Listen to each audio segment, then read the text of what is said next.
We are back with some new insight on the Fort Worth Police Chief. Yeah, Chief Neil Noakes is retiring and plans to step down next month. But first, Chief Noakes sits down with Scoop Jefferson to reflect on his legacy of progress and change. There will be parts of the job I will miss, some I won't. Fort Worth's top cop has mixed emotions about calling it quits. I'm equally happy and sad, excited and anxious. Anxious because after more than 2 decades behind the badge, Chief Neil Noakes' days will no longer have the structure he's used to. For the last 25 years, I knew where I was going to work every day. You never really know what you're going to do when you get there, but I had an idea what my mission was, and to not have that certainty, it's a little weird. That I will faithfully execute the duties. Noakes became Chief of Police for the Fort Worth Police Department in 2021. The Office of Police Chief. As the department navigated out of rough waters. Why don't you teach your son not to litter? The city settled a lawsuit with Jacqueline Craig involving her wrongful arrest by Officer William Martin. If you keep yelling at me, you're going to me off and I'm going to take you to jail.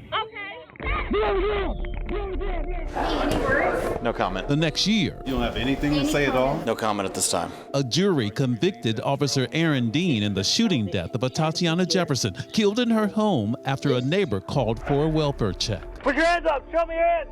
We, the jury, find the defendant, Aaron York Dean, guilty of the offense of manslaughter. That was one of the most difficult times in the history of Fort Worth as far as police-community relations are concerned. Not moving past it isn't forgetting Tatiana, but we moved past the frustration, the tension. We moved to a place where we are like a family again. And family is what Noakes considers his officers. Can you explain to me what it feels like to lose one of your officers in the line of duty? The hardest thing for me, and I think for any chief, is burying an officer. And we've lost them.